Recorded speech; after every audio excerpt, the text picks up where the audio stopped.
12. Then Jesus 6 days before the Passover came to Bethany, where Lazarus was which had been dead, whom he raised from the dead.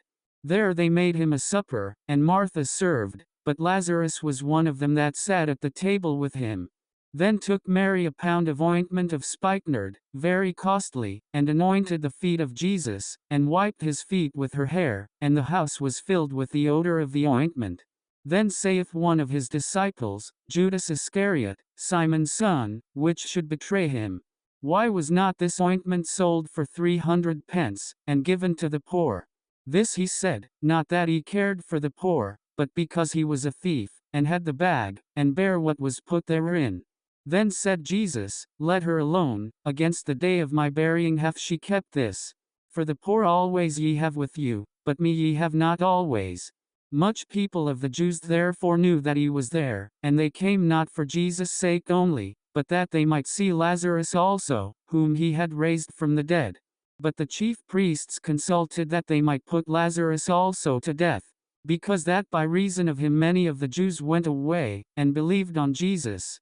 On the next day much people that were come to the feast, when they heard that Jesus was coming to Jerusalem, took branches of palm trees, and went forth to meet him, and cried, Hosanna, blessed is the King of Israel that cometh in the name of the Lord.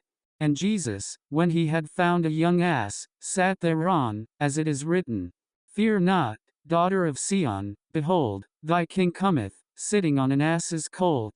These things understood not his disciples at the first, but when Jesus was glorified, then remembered they that these things were written of him, and that they had done these things unto him.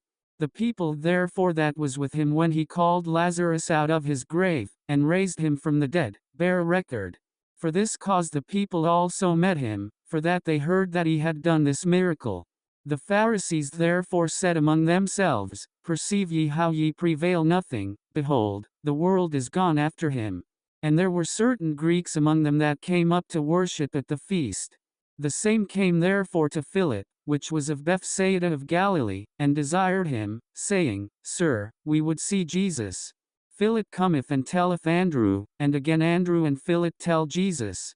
And Jesus answered them, saying, The hour is come, that the Son of Man should be glorified. Verily, verily, I say unto you, except a corn of wheat fall into the ground and die, it abideth alone, but if it die, it bringeth forth much fruit. He that loveth his life shall lose it, and he that hateth his life in this world shall keep it unto life eternal. If any man serve me, let him follow me, and where I am, there shall also